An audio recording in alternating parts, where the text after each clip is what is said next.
Bonjour à tous, bienvenue sur ma chaîne YouTube. Alors aujourd'hui, on va faire un petit tracker rapide parce qu'on disait qu'il se passerait rien, mais finalement, il se passe des choses et vous allez voir sur le tracker ce que font nos gens. C'est quand même pas mal encore aujourd'hui. Mais je voulais dire un mot d'abord sur quelque chose qui est omniprésent dans les bateaux du Vendée Globe ces derniers jours. Ils sont quasiment tous dans l'océan Indien et dans ces mers-là. La chose, le pire ennemi, après les dépressions, après les vents évidemment, mais les dépressions, on a déjà vu hier, c'est ce qui les fait avancer.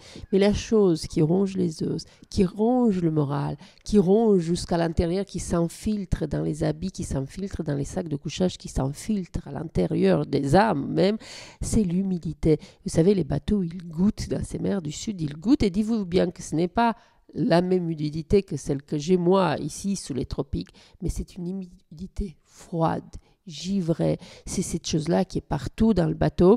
Les plus chanceux, il y a une dizaine, ont un radiateur, donc ont la possibilité de se réchauffer un peu. Cela dit, le radiateur a son pour et son contre. Parce que voyez-vous, Jean-Luc Vandenel me disait que lui, par exemple, dans ses courses autour du monde, il n'a jamais mis de radiateur dans son bateau, il n'a jamais mis de chauffage, même lorsqu'il est si proche de l'Antarctique et lorsque la température de l'eau et de l'air est si froide. Parce que, me dit-il, lorsqu'on est bien au chaud, on n'a pas trop envie d'aller sortir dehors, dans le grand, dans le froid, faire des changements de voile, etc. Et on a tendance à repousser un peu, à repousser jusqu'au dernier moment, le moment où on va sortir, on va se mouiller, etc. Il me dit alors que s'il fait froid partout, on y va plus facilement. Et c'est cela qu'il faut faire pour gagner. C'est ce qu'il m'a toujours dit. On gagne plus facilement si on n'a pas de chauffage dans le bateau parce qu'on va plus facilement aller changer de voile plus souvent. Et puisqu'on parle de voile, vous allez voir le nombre de fois qu'il a dû changer de voile, ce pauvre Sébastien Simon. Encore rien que cette nuit, il a empanné 9 fois. Et 9 fois, dites-vous bien, dans des mers qui font 6 mètres et à 40 nœuds de vent. Donc ce qu'il vit, ce pauvre gars, c'est quand même abominable. Mais il s'accroche, et même s'il a décroché un peu de Charlie Dalin, on l'a vu hier, il s'accroche, il reste à l'avant de la flotte. On va voir cela sur le tracker tout à l'heure. Pour l'humidité, encore une petite... ce que j'ai remarqué, c'est que la plupart beaucoup de skippers ont trouvé dans leur calendrier de l'avant, ils ont plutôt trouvé des chaufferettes, vous savez, ces petites choses des sports d'hiver pour se réchauffer les mains et les pieds. Il y a aussi des gens comme Clarisse qui ont des astuces sopalin. J'espère que vous avez vu ma vidéo d'hier. Moi, je ne connaissais pas ça. Il paraît qu'on connaissait le sopalin dans les bottes en caoutchouc. Moi, je ne connaissais pas. Enfin, et puis sinon... sinon, plutôt que de parler, allons plutôt voir le tracker et ce qui se passe aujourd'hui. Alors, s'il y a une chose qu'on voit sur ce tracker, c'est que tout le monde, ou quasi, est en mouvement. Et s'il y en a un qui est en mouvement, c'est bien Charlie Dalin, qui n'arrête pas de s'éloigner du reste de la flotte en empannant sous le vent, dans un parcours en zigzag, qui est peut-être plus dû à la mer, qui fait pas loin de 5 mètres, souvent encore dans son secteur. Le bateau accélère. Il avait ralenti un peu cette nuit pour souffler, mais on voit qu'il est reparti. Son vent, il est, on va dire, parfait, 20, 25 nœuds, avec des rafales à 30 nœuds. Il va, comme vous pouvez le voir, très très près de la limite de glace, ce qui veut dire qu'il doit travailler très durement et ne pas dormir beaucoup pour pouvoir empanner, ne pas mordre cette ligne, synonyme de pénalité pour lui. Et puis rappelez-vous qu'empanner un IMOCA, ce n'est pas un bateau normal, c'est beaucoup de travail d'empanner ces bateaux-là. Et vous ne pouvez pas faire d'erreur car vous risquez de casser les lattes. Rappelez-vous, Tanguy qui en avait cassé 3 d'un coup, et puis d'autres aussi. Et encore une fois, dans tous ces empannages, en cours de route, il faut tout le temps déplacer le poids du bateau d'un côté sur l'autre côté pour pouvoir atteindre et garder une vitesse maximale. Donc lui, il doit faire ça en continu, faire attention à tout, bouger le poids, empanner, ne pas empanner. Il travaille comme un malade, il se repose tellement peur que moi, il me fait peur, mais s'il y a une chose qui est sûre, c'est qu'il veut gagner à coup sûr et que là, il nous a mis, il est impressionnant. Il est impressionnant, je n'ai qu'un mot à dire. Je stresse pour lui, je ne vais pas en parler plus. J'ai hâte qu'il soit sorti de là. D'ailleurs, en parlant d'être sorti, il n'est pas là, loin du cap Lewin, l'autre cap appelé le cap de Bonne-Espérance, que les navigateurs tour du mondistes doivent franchir pour passer de l'océan Indien à l'océan Austral, quoique on dit plutôt qu'il passe de l'océan Indien à la mer de Tasman. Je vais revenir à la fin du tracker pour vous parler un petit peu de qui est ce cap Lewin, qui l'a appelé, pourquoi et qu'est-ce qui se passe par là-bas. Alors, revenons donc à notre tracker. Donc on voit, j'ai regardé ce matin, il est quasiment globalement de 2 à 5 nœuds plus rapide que Sébastien Simon, même si Sébastien continue d'attaquer fort, il ne lâche rien. Là, en ce moment, il a même Sébastien Simon un meilleur angle de vent puisqu'il contourne le coin de la limite des glaces.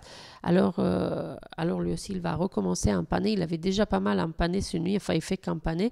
Lui, c'était peut-être aussi un petit peu reposé du rythme infernal de Charlie Dalland, mais en tout cas, il s'accroche. Il est là et lui, il a eu quand même des conditions, moi je trouve, moins favorables, moins bien là ces derniers temps que Charlie Dalland, c'est certain. Il a plus souffert, je pense, Simon. Enfin, les deux clairement souffrent à l'avant de la faute.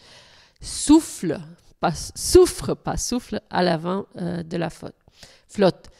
Alors, le numéro 3, Johan Richomme, il a gagné un peu, il gagne un petit peu, parce que le leader, comme je vous disais, Charlie, avait un peu ralenti cette nuit, et donc ce qui permet aux autres de gagner un peu, mais bon, ils sont tellement loin derrière que ce qu'il gagne n'est pas, pour le moment, n'est pas énorme, mais en tout cas, Johan a gagné 21 000 sur le leader, alors que le numéro 4, encore, Thomas Ruyant, 30 000 au cours de ces 4 dernières heures dans une mer de seulement 3 mètres et un vent parfait nord-nord-ouest juste à l'arrière du travers. Et là, si on regarde dans les prochaines 18 heures, leur vent devrait augmenter, ce qui pourrait réduire un peu plus l'écart avec les leaders. La leader. Ensuite, les numéros 5, 6, 7, 8, 9, je ne peux pas voir les noms ici rapidement parce que j'essaie de faire un tracker plus rapide, mais on le sait, on se rappelle qui sont les numéros. Ces numéros-là, c'est Jérémy Bayou, c'est Nicolas Lunven, c'est Yannick Bestaven, c'est Paul Meillat. Ils sont donc tous essentiellement en ligne droite, à environ 950 000 derrière les leaders, donc environ 3 jours, grosso modo, de navigation derrière les leaders, mais toujours en contact avec eux. Et souvenons-nous qu'il reste encore plus de 14 000 milles à parcourir et nous sommes à seulement 4 semaines du Vendée Globe. Donc les choses peuvent encore bouger. Il ne faut pas non plus s'affoler de tout voir, déjà tout gagner à l'avant de la flotte. Donc eux aussi, ce que je vous dis là, ils le savent aussi. Ils savent qu'ils courent encore pour la victoire et donc ils ne peuvent pas se permettre de se détendre à l'arrière de la flotte non plus, alors que certains d'entre eux, vous avez vu Nicolas Lunven, vous avez vu Jérémy Bayeux, ils ont eu des moments sans vent du tout, terriblement rageants, et cette espèce de peur, d'obsession de se faire manger par les zones de molle, ce qui leur est arrivé aussi. Mais allez, repassons à autre chose. Même donc, repassons à Boris Herman et le club de dames. Enfin, je dis le club de dames, je plaisante évidemment. Les filles, Clarisse et je crois Samantha, ont fait aussi encore cette nuit d'incroyables performances de vitesse. Alors, il se trouve aujourd'hui, ils sont à 1300 000 derrière et naviguent beaucoup plus lentement, comme vous pouvez le voir, dans une météo différente. Mais ils sont encore à la portée des leaders pour l'instant. Il ne faudrait pas qu'ils prennent plus de retard. Je vous avais dit hier qu'ils s'éloignaient un peu de plus en plus. Donc, on va voir ce qu'ils vont faire là. J'espère qu'ils ne vont pas s'éloigner encore plus et qu'ils vont rester quand même au contact de ce premier groupe de 9 leaders. Ce Vendée Globe est tellement différent de l'édition 2000, si vous vous souvenez. Alors voilà, avec le reste de la flotte repartie sur 3700 000 derrière les leaders, et même Jean Le Cam, le premier des bateaux à dérive, à la 18e place, est désormais à 2550 000 de Charlie Dalland. Donc donc vraiment très loin derrière. Violette, elle s'accroche toujours, elle est toujours pas très loin de Jean Le Cam, elle est toujours dans la tête des bateaux avec les bateaux à dérive. Ils naviguent tous ensemble, plutôt bien. Alors, les prévisions pour les prochaines 18 heures donnent à toute la flotte une bonne météo de navigation et seulement Kojiro, je ne sais pas trop ce qu'il va faire, mais on sait qu'il avait navigué vers le nord pour réparer sa grande voile. Manuel Cousin aussi, il semble un peu trop au nord. Il risque de perdre de la brise et de ralentir s'ils ne font pas trop attention. Je ne sais pas, on va voir cela tout à l'heure. Et enfin, Jung Chung Tsu, le solitaire venu de Chine, est toujours accroché à l'arrière de la flotte en position 37. Voilà ce qu'on peut dire. Pour le moment, je vais rester seulement à ceux qui sont dans l'océan austral. On n'oublie pas évidemment le concurrent hongrois qui, lui, va passer son cap de Bonne-Espérance un jour. Enfin, pas un jour, mais prochainement aussi. Donc, on ne l'oublie pas. Mais là, aujourd'hui, je me concentre sur les conditions météo qu'ont ceux qui se trouvent dans ce océan Indien, dont on peut dire, et dans cet océan austral, dans ces mers du Sud, dont on peut dire aujourd'hui qu'elle continue d'être favorable à la flotte Vendée Globe, offrant des bonnes vitesses et des conditions typiques plutôt orageuses. Vous voyez, on a beaucoup parlé là des dépressions, etc., des tempêtes, mais rappelez-vous qu'une journée dans les mers du Sud, c'est cela, une bonne journée moyenne dans le Sud et 25 à 30 nœuds et une mer de 3 à 4 mètres. Donc ça, c'est la bonne journée. Des nuages, un ciel bleu dans le vent de sud-ouest et le ciel couvert et pluvieux dans les vents de nord-ouest qui précède généralement les fronts de sud-est. Je ne sais pas si vous comprenez ce que je dis là.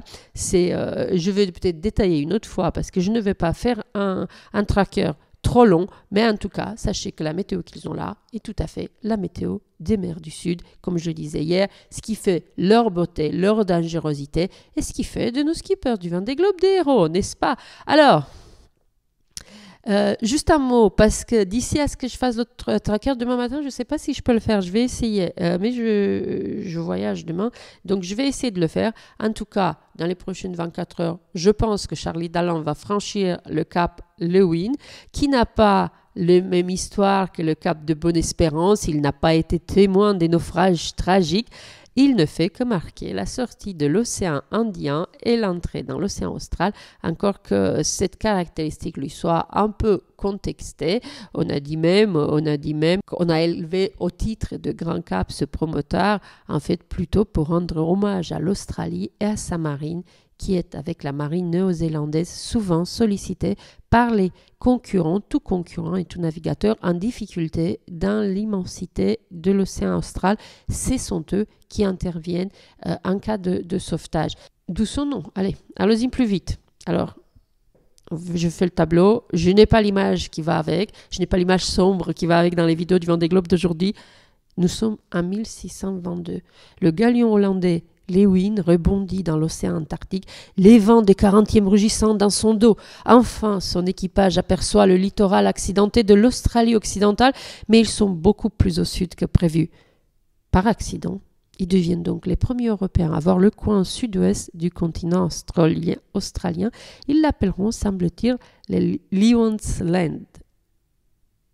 Lyon, qui veut dire la Lionne, c'est le nom du bateau. La Lionne, un hollandais, c'est le nom du bateau. En 1801, Matthew Flinders lui emboîte le pas en choisissant le nom de Cap Lewin pour ce coin de terre osseux qui pointe directement vers l'Antarctique. Donc voilà, c'est en passant de l'océan Indien dans la mer de Tasmanie au sud de l'Australie que Charlie Dalland en finira enfin avec cet océan Indien qui fait, comme vous le savez, si peur depuis si longtemps à tous les navigateurs et à juste titre. Allez, c'était bien trop long aujourd'hui. On s'arrête là. Je vous souhaite à tous un très bon dimanche. On se retrouve demain ou plus tard après-demain. Bye bye. Aujourd'hui, c'est programme empannage. Le long de la zone interdite. Il faut vraiment que je me rase. Et je suis obligé de zigzaguer parce que j'ai du vent d'est. Et alors que les petits copains derrière, eux, ils ont chopé le nouveau système et ils font route pleine est. Regardez-moi ça, c'est le printemps dans les mers du Sud aujourd'hui. Printemps dans les mers du Sud, il fait 17 degrés dans le bateau. Je fais le flemmard, mais j'aurais pu me découvrir un peu plus, hein, parce que ce soir il va refaire froid. Mais ouais, une journée particulièrement agréable aujourd'hui. Un petit rayon de soleil dans l'océan Indien. Alors j'en profite pour vous montrer ça.